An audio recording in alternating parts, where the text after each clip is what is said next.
How to believe in yourself and gain mastery. Introduction. We speak a lot about self-worth without using it actually. Rarely do we make a true assessment of ourselves and think about ourselves as we truly are. If we were to become more pragmatic about ourselves, our lives would definitely become much more profitable and productive. Self-belief and understanding of self-worth is the primary step toward gaining mastery in anything. Mastery doesn't come without being confident about yourself first. Chapter 1, You Are You, Being Realistic About Yourself. Summary. The first step to believing in yourself is to understand who you really are. You are you, being realistic about yourself. One of the most important things you need to do to achieve any kind of success is to be very realistic about yourself. You need to understand who you really are. Now, if you cannot even run for 3 minutes, you cannot start believing that you can win a gold medal in running, can you? Probably you can if you practice, but certainly not with what you are at present. This is what is extremely important to you when you begin.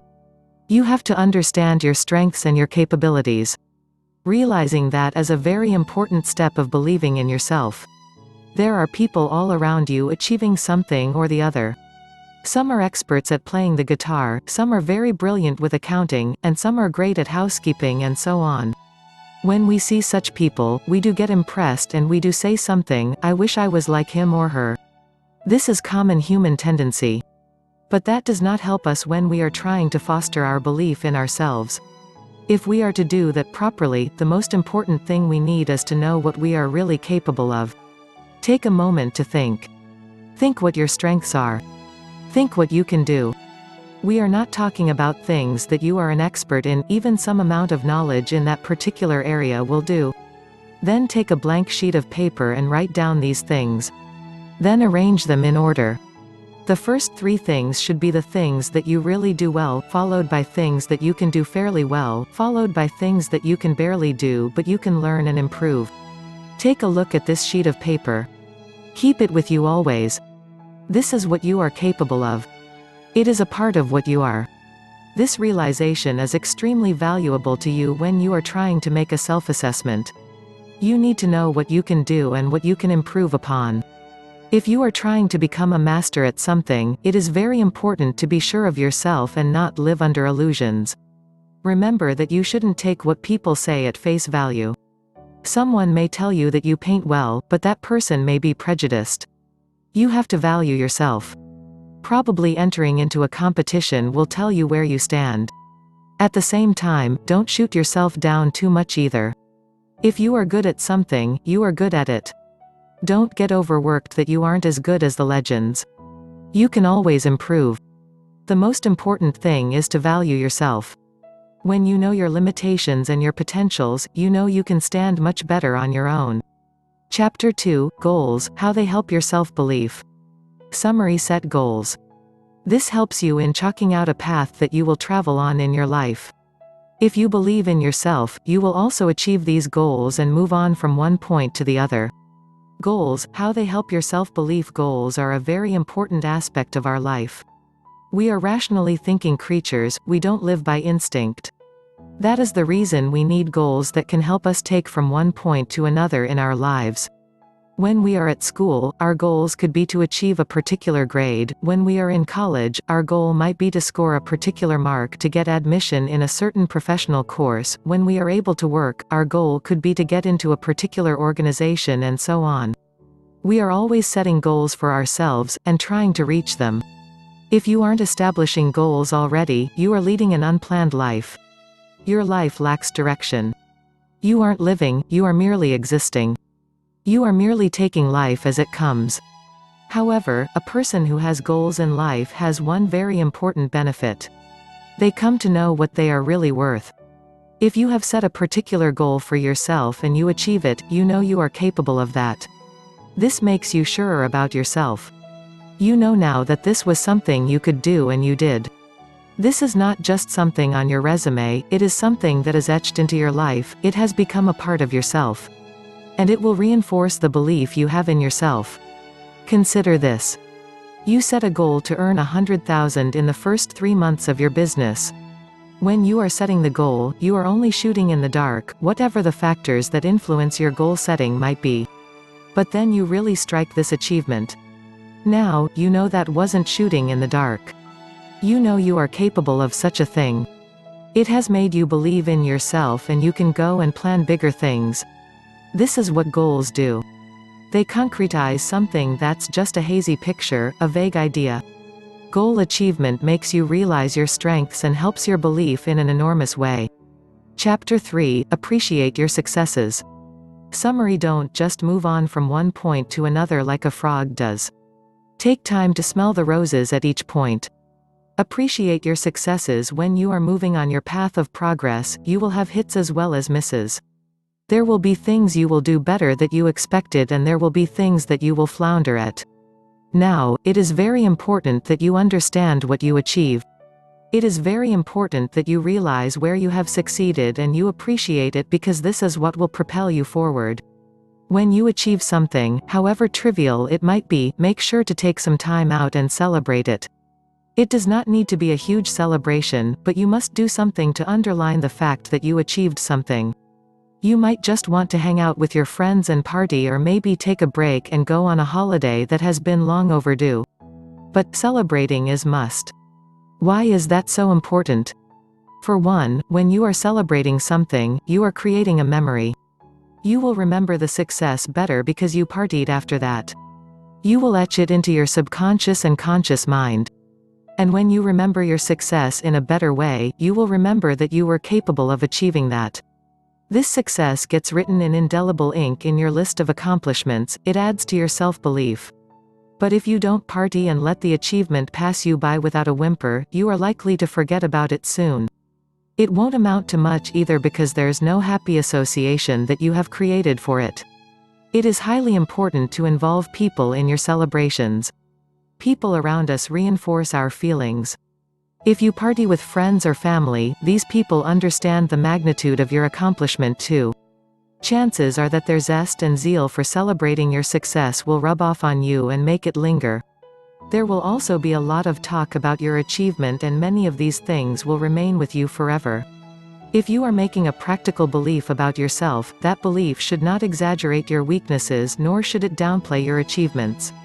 For that reason, it becomes very important for you to be happy and make others happy with your achievements. Chapter 4: It is better to have tried than not at all. Summary: trying puts things into better perspective. Not trying doesn't help in giving you a true picture of yourself. It is better to have tried than not at all. Apprehensions can take a severe toll on our life, and the worst part is that we are an inherently apprehensive species. Even if it is about buying something at the mall, we think a dozen times whether it will be a good buy or not. We do the same kind of thinking in everything that we do. Even when we have to try something new, we become apprehensive. In most cases, we let our apprehensions rule us, and then we don't try that particular thing at all. A lot of people lose out on life because they do not try. They don't try because of various prejudices and complexes. They might feel that they are not up to doing something, but this could be a view of others and not of themselves. But if you have the right belief in yourself, you will know what you are capable of, and you will not flinch from trying things. Think of a person who knows that he can do well in a particular racing competition. He hasn't raced before, and so there will be several people to say that he is wasting his time. Most of us, if we were in his place, would take such criticism and think that we really cannot achieve that, and we don't even make the attempt. But suppose this person has belief in himself. He knows that he is capable of doing it, even though he hasn't showed the world so far that he can do that particular thing. So he surges on. He puts in a great deal of practice. He is motivated by himself, and that's the best motivation you could have. Whether he wins or loses is another matter entirely. What is important is that he tried. The crux of all this is, don't take other people's criticisms blindly. They don't know you. They don't understand what you feel. You are the only person who knows you. Your father doesn't, your mother doesn't, your teacher doesn't, your girlfriend or boyfriend doesn't, your spouse doesn't, your employer doesn't. It is only you who has your self-worth, and within the realms of this, you can make your decisions and possibly even succeed. Chapter 5: Constantly improving your idea of self. Summary: you change. You aren't what you were 10 years ago. Hence, your idea of self must also change. Constantly improving your idea of self. Just as nothing in the world remains the same, your belief in yourself shouldn't remain the same either. It has to keep evolving. You don't remain static at any phase in life. You keep learning new things, gaining more experiences, broadening your perspectives of life, meeting new people, and so on. Your capabilities are constantly increasing. It is not just about the academic and professional qualifications that you gain. It is about everything in life that you do. Whatever you do, you are adding it to your repertoire of capabilities. You are reaching new pinnacles of success, and even if you are failing in things, you are stretching your own limits each time. That is why you need to always keep evolving your belief in yourself. If you were able to do a particular thing a few years back, there are all chances that you can do that same thing better today. If when you started with your job, you could meet a deadline with a piece of work within 3 days, probably with all the efficiency you have gained by now, you can do the job within 1 day. You have to realize that your capabilities are constantly changing, and so should your belief in yourself about achieving things. Take the example of a guitar player. When he must have started, he must have used a very elementary 4-string guitar. At that stage, he might not have thought he could master even that. But just about a month of diligent practice later, he could be ready for a 5-string or even a 6-string guitar. Maybe when he looks back now, he will even laugh at himself at how he used to think that a 4-string could be so difficult. We are like that. Our belief in ourselves is subject to time and our own experience. As our life progresses, we learn new things, and hence our belief in ourselves should become stronger as well. Having a practical view of yourself is very important. But it is also very important to know that you are becoming better all the time. So, let your practical view of yourself be dynamic. Chapter 6, Moving Toward Mastery. Summary: mastery comes through confidence. Confidence comes through believing in yourself. It is a natural progression. Moving toward mastery. Give it a thought. What is the next step after you are completely sure what you are capable of achieving, i.e., after you are totally practical about your self-worth? When you begin believing in yourself completely, you become more confident. You don't mind the detractors and the obstacles. You begin telling yourself, I know I can achieve that, let them tell anything they want. You are your own best friend and motivator. This is what confidence really is. But it doesn't stop there. Your confidence plows you on to actually achieve the things that you believe in. Consider this. You believe that you can lose 10 pounds in a month. You believe so staunchly in this that you become very confident that you can do it. Your confidence now becomes your willpower, and you pull all stops in achieving your goal. Because you believed so intensely in it, you will actually be able to achieve it. You will actually knock off those 10 pounds. See what happens? Your belief made you confident, and hence you achieved. This is true in every aspect of your life. Like in the example we took earlier, playing the guitar. It works there as well.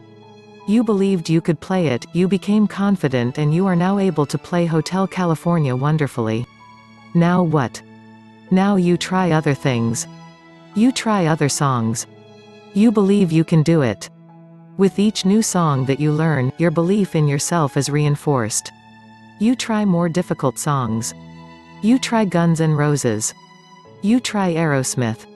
You keep on progressing and pushing your own boundaries because your belief in yourself is on an expansion spree. And then one day it happens. Somewhere along the line, you begin making your own music. You may probably even do well. You make people surprised when you riff so well. These were the same people who criticized you earlier, but you knew what you could do. They now stare in awe at you. They call you a master at what you do. It happens with everyone who achieves success. They chase their belief with supreme confidence, and they get what they want. They shun their debilities and criticism. One day, when you really become a master, these people will be eating humble pie.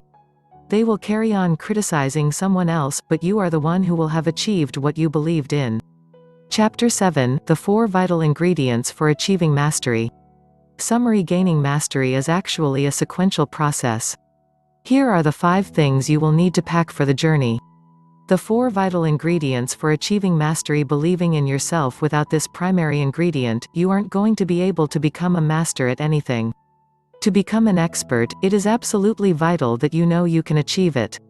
Belief must be within practical realms, but it is something made with knowledge. It is your own self-assessment. Confidence. Believing in yourself is one thing, gaining confidence is another. Realizing that you can bake a pie well is belief. But knowing that your pie will really turn out well is confidence. Having belief in yourself doesn't take you much far. This is like water that is stored at a height, purposeless and meaningless. But if you were to have confidence, it could make that waterfall. And then you could use it to do various things. This is what your confidence does to things that you really have a belief that you can do. Practice. Confidence mustn't be empty. It has to be reinforced all the time with practice. You cannot be confident about baking a pie if you haven't practiced it earlier. You cannot be confident about speaking in front of 1,000 people if you haven't tried it out earlier. There are many subtle places where you might go wrong. Hence, it is very important that you keep practicing things. Only when you practice something so well that you can even do it backward are you really moving toward being a master at it. Shunning criticism. You will meet a lot of it on the way. Only a very little of the criticism will be anywhere near positive. A lot of the rest will be out of envy or fear. You have to see through this and move ahead. This is where believing in yourself becomes important. If you know fully well that you can do something, you can fend off the criticism that comes your way in a much better manner. Chapter 8: Mobilizing your strengths, improving your weaknesses. Summary. You have strengths as well as weaknesses. Here's how you should deal with both of them if you are moving toward mastery. Mobilizing your strengths, improving your weaknesses. We are an amalgamation of the good and the bad. None of us is completely good or completely bad. We have our gray areas. So, when do we reach mastery in something? It is when we convert more of our weaknesses into strengths that we are able to do that. But, is it all that simple? You cannot convert your weaknesses into strengths so simply. But being realistic about them helps. If you know that you always commit a mistake about a certain thing, and accept that, you can work on it. You have to realize that there is a limitation. If you are too blind to see this limitation, you won't be able to do much about it. You won't be able to remove your weakness in one day. It could take a considerable amount of time, but being realistic and accepting about them helps you in 2 ways. It helps you to be cautious in that particular area and probably avoid it or replace it with another option that you are better at. It creates in you a sense of your drawback so that you can work at improving it and trying to reduce its impact on your overall performance. Weakness can be improved. It only takes the right confidence and practice to be able to do that. But one more thing that can help you in moving toward perfection is understanding your strengths. You shouldn't be too negativistic about yourself. If you have some great strengths, try bringing them to the fore. All great performers, great sportspeople, great businesspeople have had their weaknesses. But most of them have camouflaged that by focusing on their strengths. Your strengths are more special to you than your weaknesses. This is because your weaknesses are other people's weaknesses as well, but your strengths are your own. Other people aren't strong there. Only you are. And probably a handful of other people are. If you can mobilize these strengths and keep bettering them, you could be a much better performer at what you do. This is an important lesson of life, learn it well. Chapter 9: Avoiding stress and keeping focus. Summary. Stress comes majorly in the way of achieving mastery. Its management is one of the vital things that you need to do in order to succeed. Avoiding stress and keeping focus. Stress will come your way often. When you strongly believe in something, but don't see it happening as yet, stress begins to take its toll on you. You begin to think, why am I not able to do this? I know I am so good at it. You probably become frustrated because you cannot achieve something that you are sure you are so good at, and the frustration turns into stress. You will be able to keep better focus on your goals if you can involve yourself in some stress management exercises. These can help you by clearing your mind and keeping it fixated on your goal. The following are some things that you need to keep in mind. It is not that you will achieve whatever you believe in within just a day. Many people have tried their whole lives to achieve something, despite the fact that they have believed with their heart and soul that they can do something. You have to give things time too. The sooner you begin, and the stauncher you believe in it, the faster will you be able to reach the goals you have set for yourself. Wanting to achieve something means that you have be relentless about it, but there is no need to be unstoppable. You have to think about other things in life as well, such as your friends and family. When the chips are down, these are the people who will really be by your side. In fact, your family and friends are a whole stress management program in themselves. Take breaks often. Go on trips. Treat yourself to small luxuries that make you happy. It is only when you are intrinsically happy can you strive toward achievement, because that keeps you free from stress. Use some therapies that can keep you focused. Meditation methods such as yoga are highly effective. It is quite beneficial for you to become acquainted with this life-improving technique, and the sooner you begin, the better will it be. Breathing exercises are good as well. Learn them and use them. You will find that you can keep frustrations at bay by using all these methods. Chapter 10 – Awareness of Self as Attaining of Mastery. Summary: you become a master only when you know yourself fully well. You have to become the master of self first and foremost. Awareness of self as attaining of mastery. Your awareness of yourself is the most important ingredient, even the first ingredient, in the achievement of mastery. If you want to excel at something, you have to understand that you will be able to do it. This realization cannot be put in you by someone else. You have to find this out yourself. When children begin school, they have a lot of subjects to learn. They have English and math and science and craft. They learn various things for a few years, till they are able to understand things better. Then, when they are adolescents, they begin questioning themselves: what is it I really want to do, and what is it I really can do?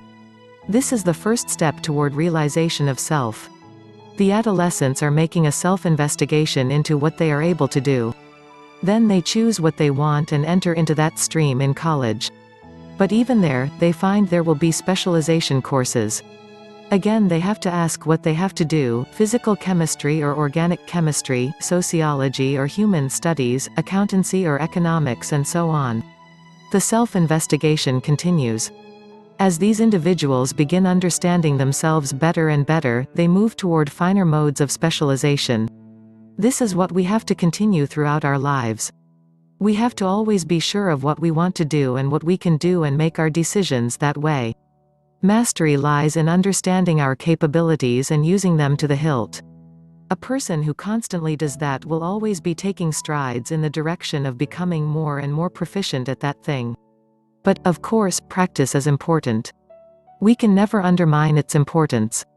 You have to realize that. You have to also realize that you have to learn from your experiences. However, it all starts with one common thing: believing in yourself in the most realistic manner. Conclusion: you can now understand yourself better. Before reading this ebook, you probably only had a distorted and ambiguous view of yourself, but now you know how you can get to understanding yourself better. To believing in yourself better. That's the first step toward mastery. All the best to you.